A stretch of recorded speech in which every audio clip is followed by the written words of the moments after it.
Yeah, so there's actually no secret. That's the thing that's, a lot of, if more people understood it, that their businesses would skyrocket. The real secret is the consistency and, like applying a certain kind of ways of thinking, right?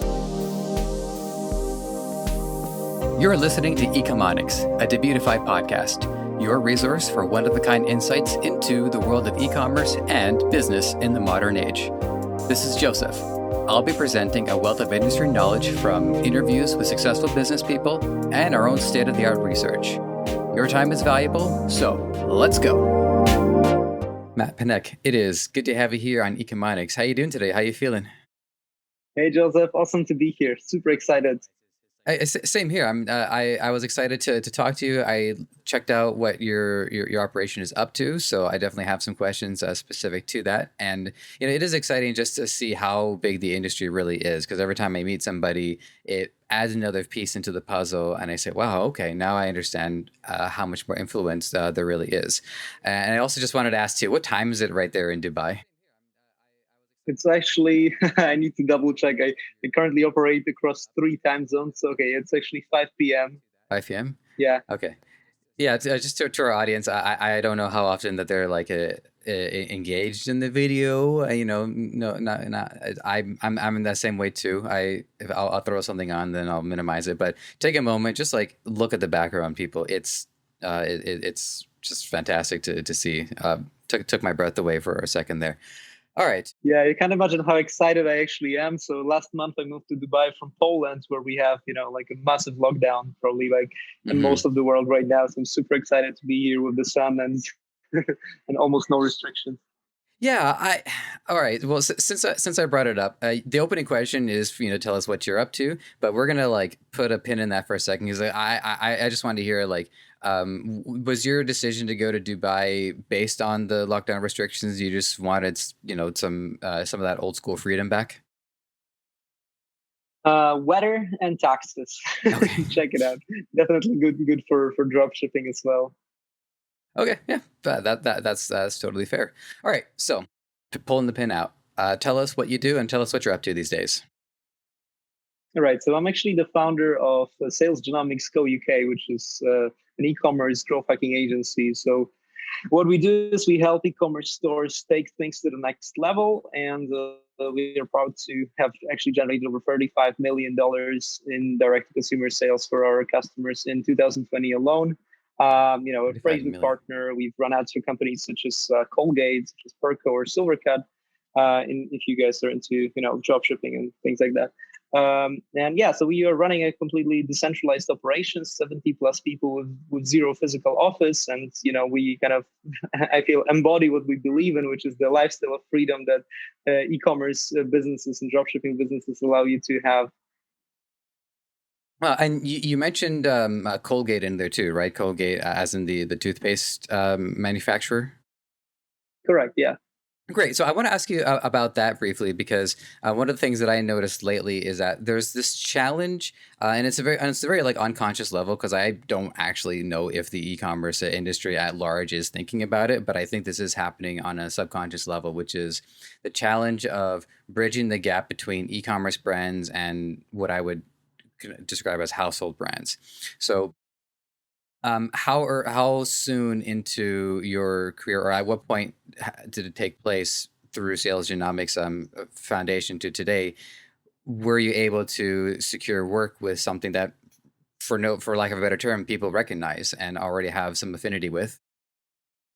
Yeah, so it's been probably like 4 years into the works, but actually like a more interesting story to tell here. And I probably can't go into too much details about this. Well, give us as much as you Uh, can. but but what we've been working actually with companies like Colgate on is actually helping big brands embrace the direct consumer revolution, right? Because like if you're like me, you kind of got into the e-commerce industry while it was already kind of maturing. But and for us, it's almost like the kids being born into the internet, right? To us, it's completely natural, and we don't even think what things were like before.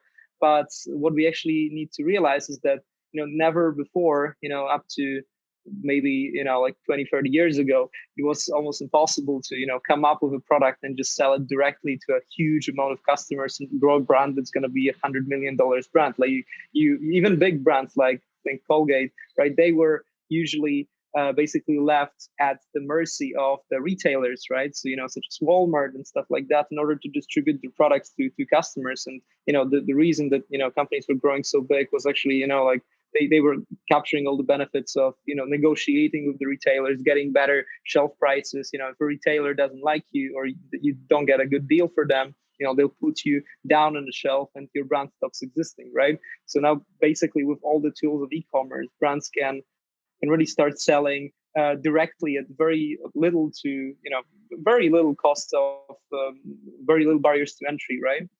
So this is actually something that the big brands are realizing, right? That one thing, you can access your customers directly, but another benefit of selling directly to consumer online is actually all the data that you're gathering, right? All the data that you can use for optimizing your advertising spend, right? So testing out which creatives are gonna perform better, not just in terms of the brand awareness metrics, but also in terms of real cost of acquisitions, right? So you can, let's say, test your creatives on the performance metrics, and then you put them on a banner, right? This is how you scale your campaigns as well.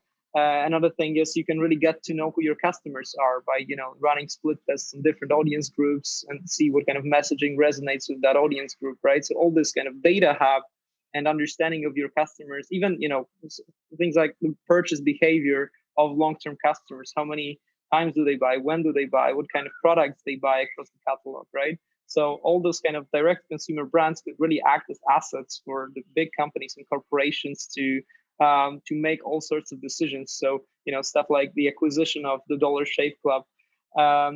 This really shows that the big corporations are really craving for this data, but they actually find it very difficult to build any sort of direct consumer toolkit in-house, right? So that's why, they hire companies like SalesGenomics, or they acquire brands from the outside to try to really enter this direct consumer revolution, right, for all its purposes. So that's really interesting, and we really forget, for us, it's okay, we're just gonna find the next dropshipping product and sell it, but there's really a big picture in play, and I think it's only gonna become more important. Mm-hmm. You raised a lot of interesting points there. One of them, by the way, I didn't know until you had said it, was that Dollar Shave Club had been acquired at all. Up to this point, I had assumed that it was still an independent company. Now, my guess is that as a brand, it still comes across as independent, but um, I don't know what your expertise is on it, because I don't know what your relationship is with it. Maybe you just heard of it in passing, but it sounds like a larger company like Gillette or something like that had bought them out, and Yeah, that was not so Gillette, much yeah. for the product, but it was for the data and how much individual consumer data they had collected, because they have the direct relationship with them. Yeah, exactly. I think that's what's happening. So the companies are acquiring those companies at like much higher valuations that their EBITDA would suggest, right? um, just because of this data. Now the question is, are they going to be able to monetize this data? I think, was it Dollar Shave Club? Now, correct me if I'm wrong, but the prices of acquisitions of direct consumer companies have been falling down consistently, just probably because the big companies don't yet know how to integrate those assets within their operations, right? Which I think is probably what's going on. So the value of, they haven't properly realized the value. And like there was a hype at the beginning, then probably like some, there hasn't been like a super huge $1 billion exit lately in terms of e-commerce from what I'm aware of. But yeah, still I think that value of direct consumer is huge. Hmm. And I'm not going to be the first person to say this on the show, or probably even just today. But when we're still dealing with the longest 14 days to slow the spread in history, and the result of that has caused a lot of these companies to have an accelerated relationship with e-commerce agencies and services such as yourself, to the point where people can't even, right now here in Toronto, we couldn't even physically go into a store. And say like Walmart, for instance, they sectioned off a bunch of the areas so that we can only buy the essentials. And I have a feeling I can still get in there. I can still probably get toothpaste, but lucky for the toothpaste company, they picked something that was essential. What clothing companies right now, they wouldn't have that same luxury, which is ironic if you think about it, because clothing is essential in most parts of the world anyways. And so one more question about this, and then I'll shift gears, because I have some questions about your agency. Primarily is, let's say doors are open once again, and people are able to once again shop freely like they do in some parts of the world at this point. Is how could that affect the relationship with some of these larger brands, and what will they want to continue to get out of having their physical presence in the stores? Because one thing that I think is still an advantage is that unconscious marketing of even seeing the product there physically. There's an element of prestige. There's a legacy to it of seeing something. I think not everybody, but I think a lot of people understand that for something to be in the store, there is a cost to it. And so there is a lot of work involved just to put it on display. And I think that does add an element of prestige to the brands that can make it to that point. Yeah. So the question was, what is going to happen to e-commerce and relationships with big brands? So are they going to reduce the e-commerce budgets or Could they? whatnot, Yeah, right? that's only one thing, one part of the question. Yeah, the overall, what would happen to the relationship?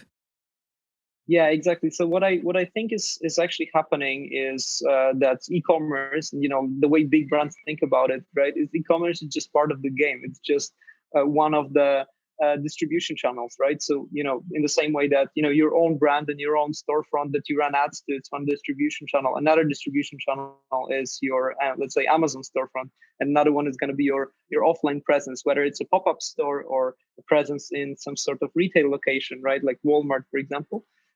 So brands, like always try to optimize different parts of their distribution channels, right? And there is both the benefits of brands who are existing offline to move online for the purpose of data optimization, further scaling and stuff like that. We have a lot of clients who actually move from offline to online just because they want to exploit this revolution, really move online, get the benefits of having a channel they control. But also there are brands who, just like you mentioned, like get the prestige and like really unlock massive scale by going into retail, right? So they start from e-commerce, they have this cash flow optimized, or not even, if they, let's say they have external funding, they're just pumping cash into it. They get to a certain level where they can, they get noticed by some sort of retailers, they get into retail contracts to scale their into wholesale, right? Because that's what really unlocks the volume. If you can access mass market, you're definitely going to get worse margins. You might possibly even redefine your product, because let's say you're selling in e-commerce. What's selling in e-commerce, because you need to be able to afford ads, it's probably mostly going to be brands that are leaning more towards a premium segment, and that might not necessarily be what's going to fit in the retail, right? So we have a client right now that's in talks with retailers, and one thing we need to do is actually redesign and create a smaller package size so that we can be on the same price point as some other offerings that they have, that the retailers already have on their shelves, right? But that is definitely a good move for the brands, both for the prestige and for the scale. Right. And one thing that we also see brands do in order to be able to control some different parts of the market is they can rebrand their products. I don't know how prevalent, say, No Name is, for instance. Here in Canada, we have the No Name brand, which is it's the most unremarkable branding possible, to the point where it's actually kind of remarkable. It's an ironic pattern interrupt, because everybody else focuses on having appealing marketing, and No Name is the interrupt because it's purposely not appealing. We even have a supermarket that's if No Name wanted to run its own store called No Frills, which is the No Name store. So what we have is, you have these brands that they will produce those products, and they'll just label it differently so that they can control different parts of the market. So that is also one of the challenges too, is that not only are you competing against one brand or one product, you're competing against several products, all of which are controlled by one brand. Yeah, and that's really interesting, because I just read this really cool book that's called Confessions of a Pricing Man. It's a pretty cool book about pricing, unsurprisingly. But one really interesting thing, and a question that a lot of people who start, let's say they start on Amazon, or they start running their own Shopify store and they want to move to Amazon, or the other way around. Yeah. The problem that they have is sometimes, let's say you get Amazon sellers doing big volume, right? And then they think, okay, my product is great, I'm going to move to Shopify, and then they fail completely just because the Amazon is intent based primarily, right? You're attacking people with products that that people are searching for, even if you're running ads on Amazon. While on your own sort of store, you either run Google ads or which are also competitive, or you do some sort of display ads, right, where everything is based on some sort of like unique attention grabbing wow factor Instagrammable products, right? So sometimes not the same product that is going to sell well on Amazon is going to sell well on your own store, at least using the typical, let's call it, e-commerce tactics of Facebook, Instagram ads, influencers, and so on. So sometimes brands could be better off actually spinning out a different product for this new distribution channel that, just like you suggested, and a lot of people do it successfully. And actually, one of the things that I had looked when I had discovered when I was researching some of the content that you had done is, now this was a conversation that you would have with somebody else, but it was the subject of native ads. And I got to say, I don't think we've talked about that on the program. So I think this would be a really good time to bring that up. Just what were your takeaways from that discussion, and how native ads could be a factor in the situation that we're in right now? Yeah, so native ads are actually pretty good, and this was probably one of my biggest discoveries of 2020. So think about this. Like when I discovered e-commerce and Facebook ads, right? I really discovered Facebook ads, and I'm like, okay, there's this thing called Facebook ads. There's this I can sell products online using Facebook ads, and only then I started discovering that there are new ad platforms. But actually, native ads is probably one of the older type of advertising. The stereotypical display that affiliates used to run since the beginning of the internet, right? So platforms for running native ads like Taboola or Outbrain, have existed for a while, and they're actually growing in importance. I think Taboola just announced an IPO, so it's really big thing that's happening. So what are native ads, right? Those are effectively all those sort of scummy banners you can sometimes find on the bottom of the articles that they almost look like a suggested article, and they're really they're all about like curiosity and getting you to click on this page, and then you get sent usually not to a product page but to another article, right, or something that resembles an article, which we call advertorials. And yeah, you run a customer through as if they're on some sort of content platform, right? They read an article, they click on your ad, they land on your article, and then you kind of take them through the journey of this long form sales letter to eventually make a purchase, right? So what's that good for, right? It's good for products that are fairly broad, because those the network's targeting abilities. And the AI is, by the way, pretty great, but it doesn't offer the same kind of granular targeting that you can find on Facebook, right? So you can't target specific interests. You're mostly relying on demographics and countries, right? And you can optimize placements, so like those very kind of high level metrics. So the stuff that's going to do best are going to be products that are really attacking the mass market. A lot of people problems that a lot of people have, right? Let's say relationships, health, some sort of business advice, finance, stuff like that, right? But also products such as probably maybe something like kitchen appliances, where you can really hit a lot of people, right? A lot of people have these issues. So like native ads are run very differently to Facebook ads. So you're like, from what I've noticed and the kind of strategies that worked for us is you have very simple creatives based on curiosity. They do allow video advertising, but I haven't seen it working too well. The ads and headlines are based on pure curiosity, something that you would learn from the classics of copywriting, right? And you can personalize certain things in the ad copy based on, let's say, the country or the city where the visitor is from, to add a little bit more relevance to it. And in terms of the campaigns, you usually segment by mobile versus desktop, because you bid differently on those different platforms. You separate countries, you can bundle them together and stuff like that. So in that sense, it's a little bit different to Facebook, where we're mostly all about Power 5 now, and broad audiences and flexibility and liquidity of the AI, right? What else can I say about native ads? The algorithm is pretty stable, so once you find something that's working, it should continue to work for you for a long time, right? And yeah, like the main criterion whether to run native ads is, not whether, let me try something new, it's a shiny object syndrome, but whether your product can actually be good for it. Hmm. Well, one thing that I thought was interesting about this is the relationship between what level of intent the potential consumer is at. Because if they're running on a website, and especially if their ads are running on an article, then that article should already curate a lot of the interest of the reader. So if it's like, top 10 alternatives to shaving your face, number 8 will blow your mind. Like that already implies a lot of what the consumer is going to be like. I mean, they probably have facial hair. They're probably open to bladed weaponry, and then by the time they get to the ad, I guess the one thing that I would want to discover, and this is one thing I can always look into on my own, is like how relevant I can control where I place the ad. So if I want to target somebody along those lines, if I can look at the article in specific and say, this is a perfect article, this is where I would want to put my ad. Yeah, so I'm not entirely sure. I'm not so big of a native ads expert, so my Sure. media buyers run it. But what I know is you can optimize the publishers that you display it on. But I'm not entirely sure if you can, let's say, personalize the specific article, right? You can definitely do it on on platforms such as Google Display, but on Taboola, maybe. I mean, that would theoretically make sense, right, to have it. But I'm not entirely sure how granular you can go with that. But also, I think that ultimately you can find a few articles that work, but the game is fighting the big scale with those algorithms, right?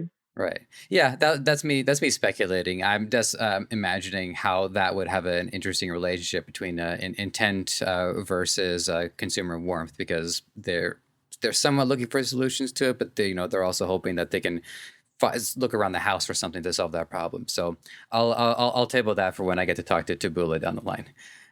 So let's shift into SalesGenomics. So I have some questions here about the company, and I think as a starting point, I would like to know the origins of it. When you started this, what problems in the market were you looking to solve unique to what the company does today? Yeah, so that's actually pretty funny because my initial intent behind creating SalesGenomics was I was a pharmacy student. I was studying in London, and I realized I really didn't want to do what I was studying. At some point, I just woke up and I'm like, hey, I need to do something else with my life, or I'm gonna wake up in 5 years, selling sandwiches and pills to old ladies in a pharmacy. So I had to find a new way, and I didn't really have any startup ideas, and it seemed that all you could do was create an innovative startup unicorn, or go to work in a consulting company or banking. So I decided I'm just gonna go do this, right? But I didn't get accepted anywhere, so I hit a wall. I had to find something to do, and then I saw one of the scammy ads on YouTube or something, about creating a dropshipping business and learning Facebook ads. So that's where I basically started, and I started learning Facebook ads. And I basically decided, yeah, I'm gonna learn to do Facebook ads, and I really quickly got into the market and got excited about the whole marketing because I could apply my passion for psychology that I drew from my pharmacy studies into and actually a real world application of marketing. So that was pretty exciting, and I started learning and failing, spending some of my own money, getting some clients, losing some clients, and then I eventually, when I cracked the code and figured out that the real way to scale an e-commerce business is not through just running Facebook ads, but by applying a certain methodological growth hacking process to iterate and test fast and fail fast and bring the capable team to do it with you. Then our company really started to expand, and me and my business partner, we merged the two companies which we actually started separately, and we're here 5 years later. SalesGenomics, over 70 people. Super happy about it. I love asking about psychology because it is one of those subjects that everybody in some way, shape, or form is affected by. And so, one of the things that I also like to talk to people about is how those skills came with them when entering into e-commerce. So, as much as you're willing to share, you don't want to give away the secret sauce. I understand if you don't want to give it away. I understand, but how did psychology apply to the methodology of the business you're running?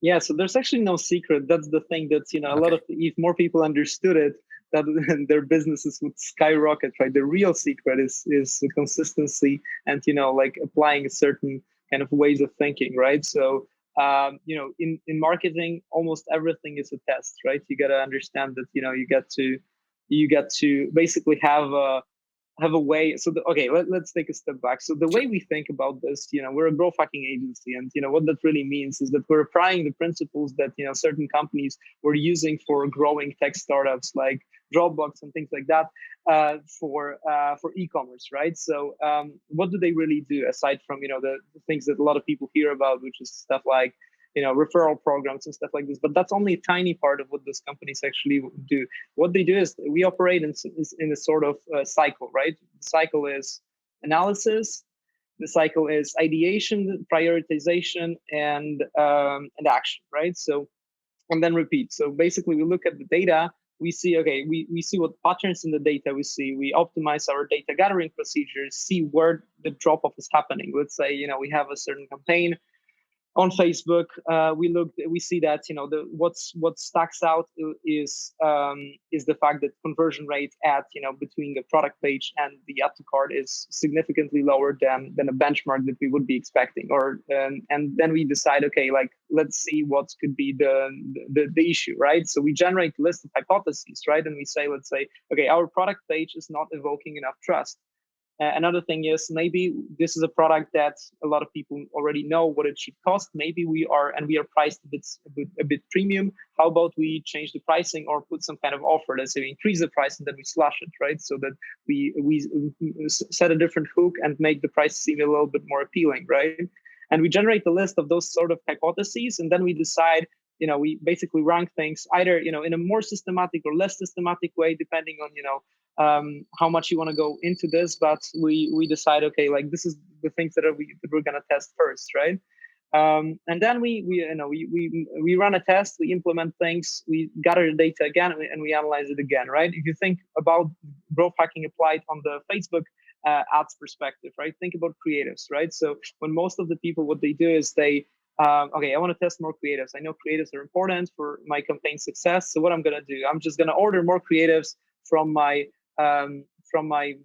video team, and just get me some more creatives, get some more like this, get some more shiny stuff like this, and so on, right? So this is how, and then they just get results. This works, this doesn't work. There's very little analysis to it, and people just give up and then get another random batch, right? So what this process lacks is effectively retaining the learnings from one iteration to another, right? Which is really what's gonna take you to the next level. So that's why we, instead of testing creatives, what we do is we test hypotheses, right? So we, before each creative test, what happens is we repeat the same process as I explained before for the creatives, right? So let's say we would generate certain concepts first, right? So the ideas have to start from somewhere. So let's say we come up, hey, what if, for this brand, we test the concept. Let's say, we're selling a brand that's a pool monitor, right? It monitors the quality of your pool. And we decide, how about we focus on the fact how much money people will save when buying this product. And another concept could be, how about we just show those very funny viral videos of how a person is transformed from like shitty pool owner to someone that a lot of friends come to, right? So Yeah. it's like upgrading the social proof angle. So we come up with concepts that is usually a mixture of some sort of pain point or objective that the customer has, and some sort of visual way of representing that, right? And then what we do is let's say we have one concept, then we per iterations of each one, right? So let's say the social proof aspects could be displayed in the form of like video and a person just doing their thing, or it could be a side-by-side comparison, right? Which let's say we show, maybe a better example, it shows how we save time. So we have a comparison with like a clock on each side, and we see, this is how long a normal person takes to do this. This is how long a person owning this pool monitor will take to complete this task. So we will generate, let's say, 5 different iterations of this concept, and then we're going to develop, we have 2 concepts side by side, we're going to test them against each other, right? And then we analyze results in context, right? So we will look at the global metrics and compare it against certain control creatives that we have, our best performers, but we will also compare things relatively to one another, and then we will draw conclusions, right? Let's say like this particular iteration performed a little bit better, then we're going to do more iterations in the next round, right? So we take this iteration that seemed to work best, we're going to create 5 iterations for each, right?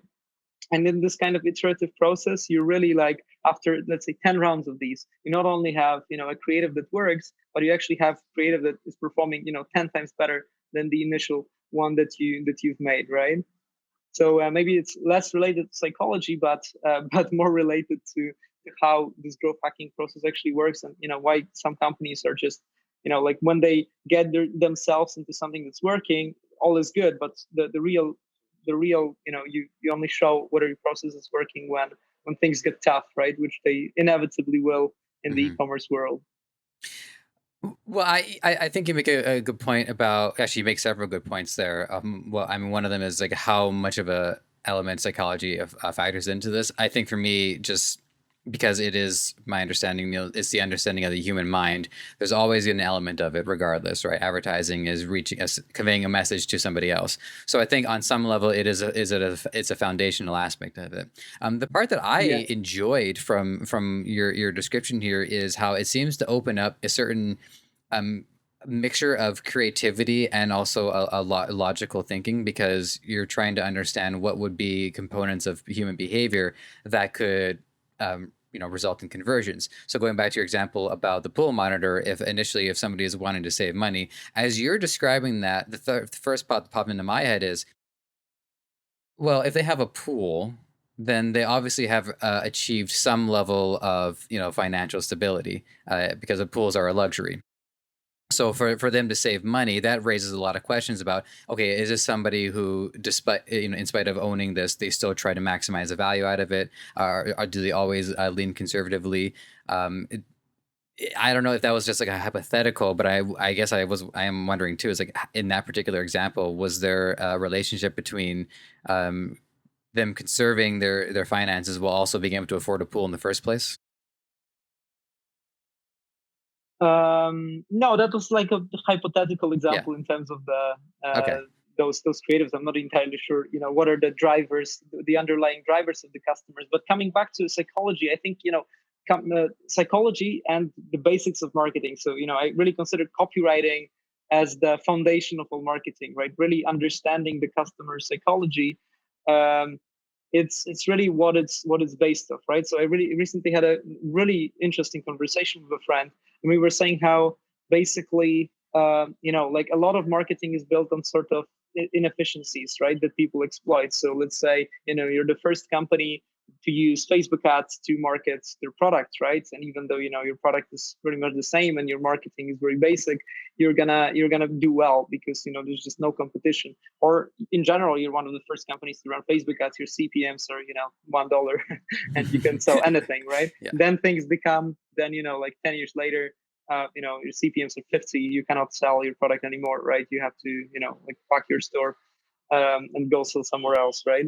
And what's but let's say, coming back to the traditional ways of marketing, such as TV, where you have to get really good, or just like magazine ads, like sort of postcards and things like that, you really have to go back to the basics, right? Which is the customer psychology, and crafting good marketing copy, and really making good creatives that like kind of like are spot on every aspect of it, right? And that's what actually might happen on Facebook as well. We're expecting the iOS changes to like obliterate a large part of the market. Probably, I was just reading up about a lot of this before our call, because that's where my focus is lately, on figuring out how to whether there's going to be a storm, how big of a storm it's going to be, how should we prepare, and like whether some companies are gonna go out of business or not, right? And what I figured is that one of the things to protect yourself from any sort of havoc on any advertising platform is, like of course, having a really good product, optimizing your having a really good offer for the customers, and then going back to the basics in terms of marketing. So nailing your customer avatars, and nailing your website copy, and nailing your funnel strategy, whether you're using advertorials or any sort of funnel. So that's like I think that time spent on educating yourself on the principles of psychology and marketing is always a time good spent. Mm-hmm. And one comparison too that I think is worth bringing up here is I think the resonance of more traditional advertising. If you look at print media, for instance, a magazine ad has a lot of exposure because somebody like myself might flip through the pages numerous times waiting for the next subscription to arrive, and then I not only have I seen that ad once, I've actually seen it multiple times, and so there's a way for it to stick. I think with television ads, it doesn't assume that the person is going to pay attention. Obviously, they can change the channel, they can get up, get a snack, whatever. But let's just say, for the sake of argument, that they actually sit and watch the ad. With the ability to have, you have actors, you have a script, you have music, you have visuals. There's a lot of that they can do for the ad to really stick and stay in somebody's mind. And I think that does happen to be a challenge in the e-commerce space, because I think there's so much competition, there's so much stimuli, that it is difficult for an ad to really stick. But it sounds like this is something that you guys have an advantage, because with your hypothesis and your experimentation, you can get a better understanding of where are the pain points of the consumer and what are not the pain points of the consumer. So is there anything that you can say on this subject? Like, have you seen ways to make your ads really be more compelling and stick in people's minds, just so, get more value out of them in that way? Yeah, definitely. And I think, like, especially for social ads, right? What really is the indicator of a good ad? It's like what I call it's, let's say virality potential, right? So when I evaluate ads, there's really a few things that we need them to do, right? So I have sort of a checklist, and I hope I'm gonna actually remember all the items now. But number one is attention, right? Like, when a person's scrolling through a newsfeed, you really have to get their attention, right? Even on YouTube, right? Or even in TV, right? That's the principle, right? We have to get someone's attention so that they don't walk away and make themselves a peanut butter sandwich, but actually stay and watch your ad, right? So, like, grabbing attention is important. So having some sort of, fast-paced pattern interrupt, some sort of, really weird things, even talking about audio on platforms like Snapchat or YouTube is really important. So getting attention is number one, right? Are you getting the attention of the bot? The next thing is this sort of, like showing the product, presenting the product as your solution. So pulling a person into the world of the product and showing relevance, right? That's what's important. So you have to show the person, and make it visual and make it emotional, how they're going to experience the product, right? So the ownership benefits, not just tell them, but actually show them, right? So that's another important thing. And I'm talking primarily about video ads, because that's what's probably most of the volume is coming from. The next thing is this virality potential, right? Which is something really interesting. And there's the book called Contagious that I really recommend. It's pretty good, very very simple, and it tells you about a few principles of things that make ads or campaigns more likely to go viral. And they talk about things like, a certain kind of status that sharing this information within your ad is gonna give to a person, right? Also, pre-packaging your product into a like a short slogan or story that someone can share. So let's say, think about a simple slogan like, let's say, indestructible shoes, right? Like something that, you can shoot with your gun. You can shoot and they're not going to be destroyed, right? So this is something that is worth sharing, right? So something that, okay, you see this ad, you hear about this product, you're going to tell your friends, like, check out this ad, dude, right? Or for example, my favorite ad of all times, it's the Soda Stream ad with Paris Hilton that you absolutely must watch. It's so awesome. This is stuff that, like, you tell your friends about it, and your friends are gonna have fun and they're gonna thank you, and it's gonna make you look good if you if they know they've heard from you, right? So this is this kind of like, whether sharing this content is gonna like upgrade the social status of the person watching it, right? Another thing is, just like make it easy to share. So like pre-packaging this, right? If you tell someone in the ad that, like, the only, let's come back to the indestructible shoes examples, the only shoes that like are 100% indestructible, right? So it makes it easy for a person to just repeat it, like, hey, you need to see this ad about those shoes that are indestructible, right? Stuff like this.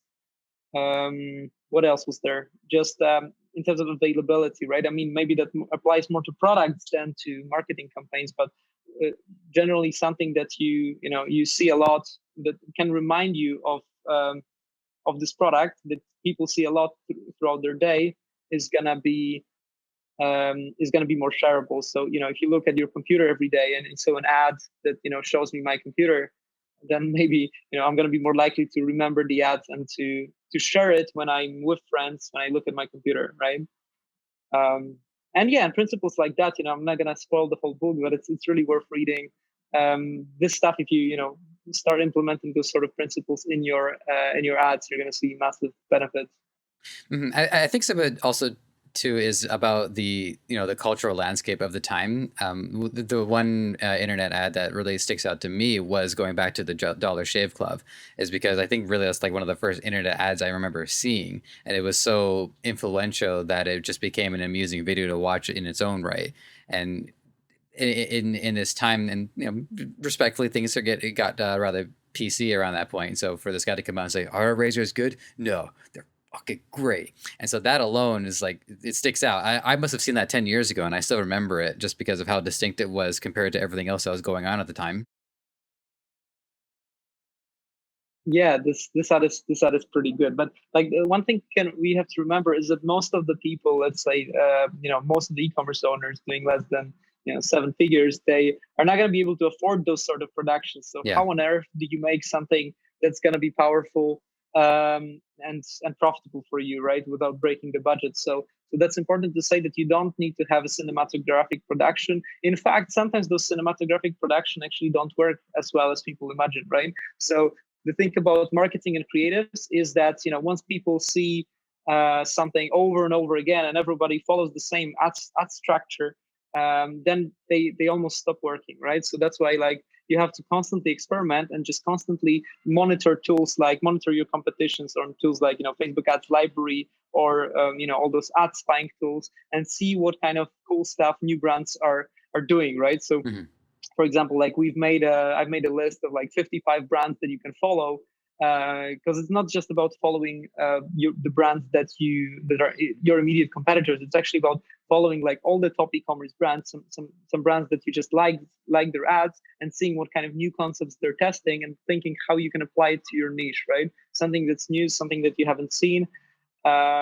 And also working with people and hiring creative guys that are not just executioners, but they can actually bring cool, well thought ideas to the table with the customer psychology in mind, right? But always like, don't just rely on like what was very popular a few years back was those like BuzzFeed ads, like very simple kind of you just talk about there's captions at the bottom, stuff like this. But I find that they work less and less, right, unless you have a very new product.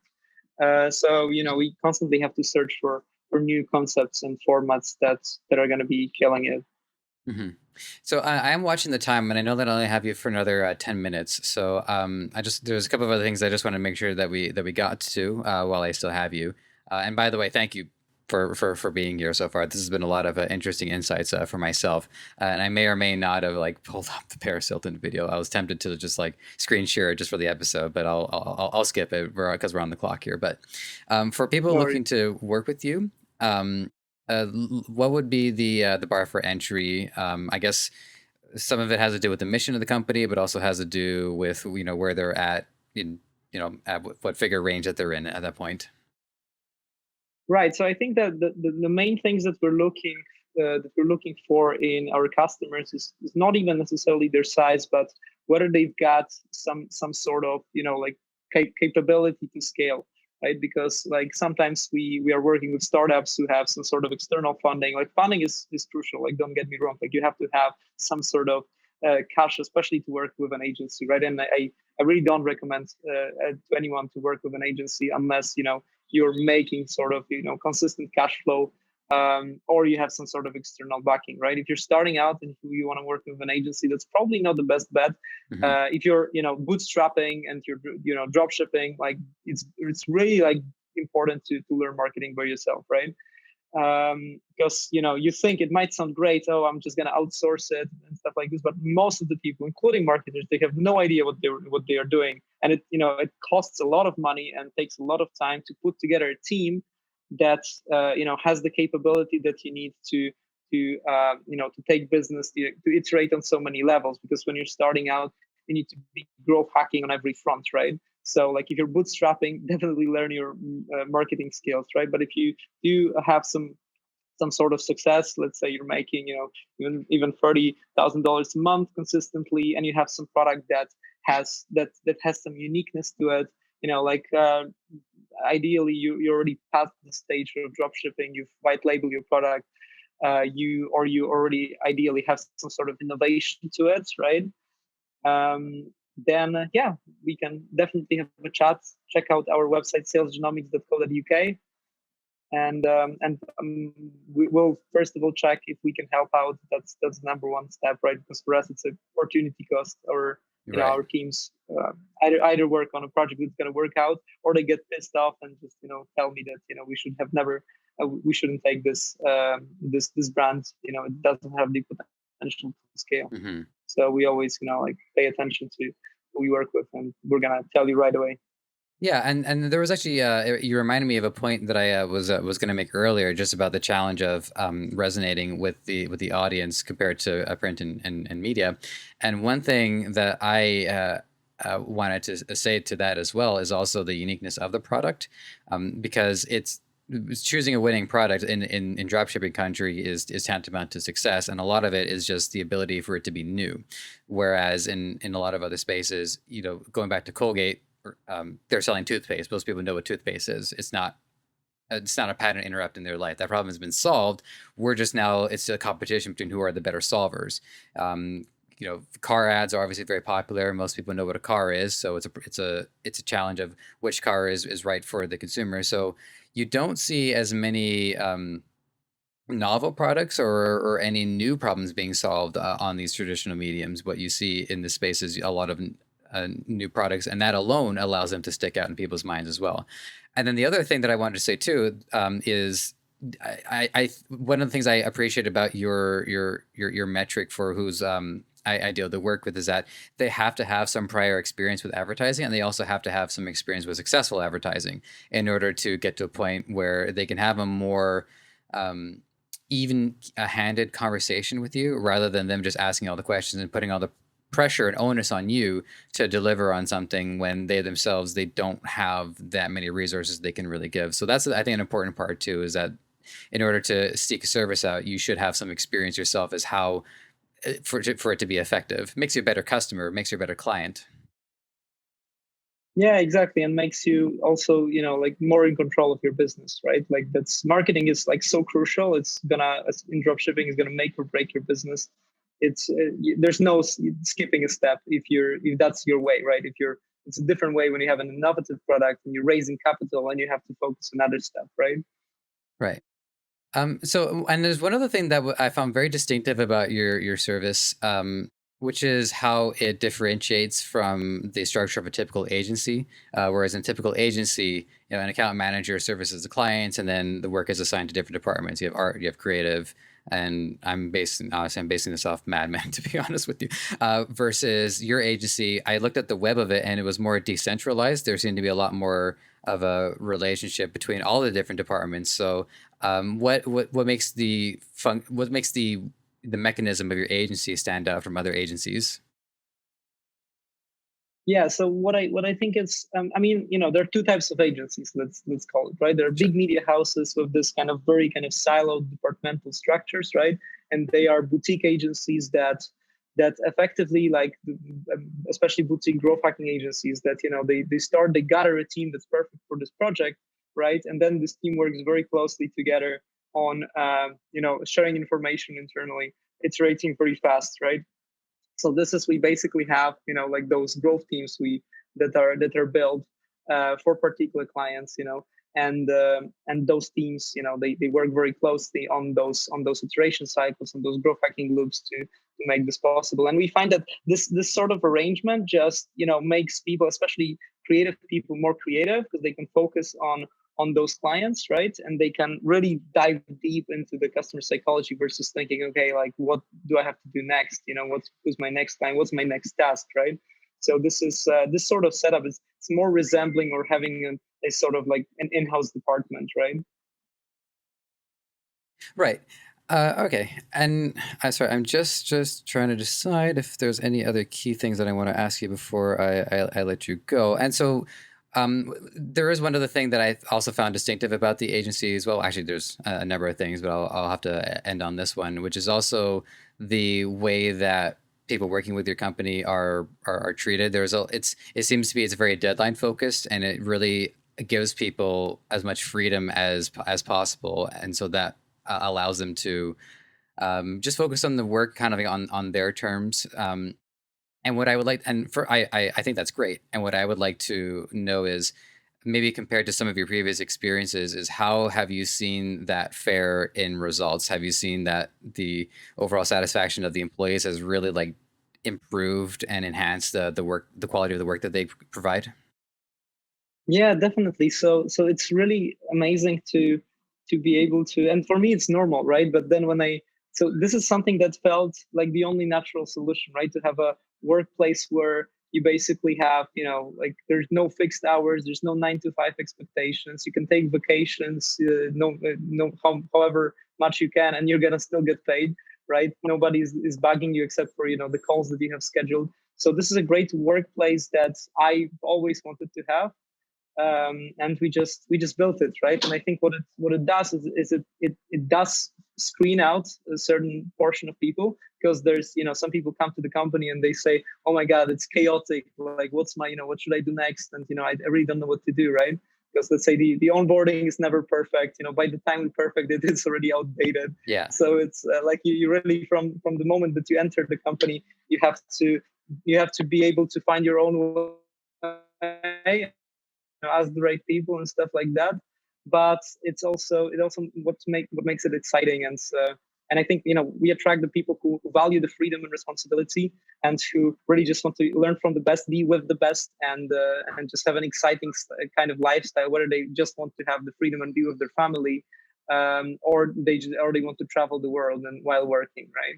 hmm and I think it also reflects too just the way that work culture in general is evolving, and that because if you look at the major revelations, we're not quite at quantum speed yet, but we're pretty close, and so there's a lot of adaptation in the industry today, which there just wasn't in the 90s and the 80s, and the further back you go, the more disparate the major revelations are. So that kind of environment is really like the future, and that is the kind of thing that people have to be ready to deal with. Yeah, amazing. Excellent. Yeah, I'm really excited about where it's going. And there's a great book I read, The Year Without Pants, about WordPress. That's pretty It's good. pretty cool. Yeah. Even nailing on the book So recommendations WordPress is today. like probably Yeah. the biggest remote company. Awesome. All right. Well, Matt, this has been fantastic. And it has just hit 10 o'clock, so I know I gotta get you on out of here. So if there's any final words you want to say to our audience, parting wisdom, answer to a question you didn't ask, whatever you feel like, you're more than welcome to. And then you have told us where to find your agency, but you also have some content too. So let the audience know where they can find your content. Yeah, absolutely. So we have a YouTube channel called E-commerce Scaling Strategies by SalesGenomics. I always get it wrong. And we have actually a Facebook community under the same name. If you're doing more than 20, 30,000, then it's not a beginner community, definitely. But if you're already advanced, then join our group as well under the same name, E-commerce Scaling Strategies by SalesGenomics. Excellent. Well, to my audience, as always, thank you for your participation. There's definitely a lot to think about in the future, and frankly, a lot to look forward to. I was prepared to ask you about what's going on, how are things in Poland right now, and then this morning I'm like, oh, he's in Dubai. Wow, things do change pretty fast, don't they? So that's just the world that we have to look forward to. And with that, Matt, once more, thank you so much for your time and your insight. It means a lot, and take care. We'll check in soon. Also, I've done a lot of articles for Shopify in the past. Hey, this is Joseph from Ecomonics. Just wanted to thank you for being here and for giving this content your time and attention. I hope you learned something. I can say with certainty, I have learned something with every episode that I have done, and I don't see that changing anytime soon. There's a couple things you can do to help us out. If you want to check out the audio content, we are available on all major podcast platform distributors. And while you're there, give us a 5-star review. It helps a lot. And while you're here on YouTube, there's a lot of things you can do to help out as well. It's not going to take very long. Subscribe to the channel, hit the like button for this episode, and hit the notification bell so when we have new content for you, it's going to be at your doorstep ASAP. Lastly, this podcast is created by Debutify, the best Shopify template available. It is 100% free for you to start, and it can change your life. It can make you so much more free than you are right now. So if this episode wasn't enough to convince you, I think a few more might do the trick. So have at it.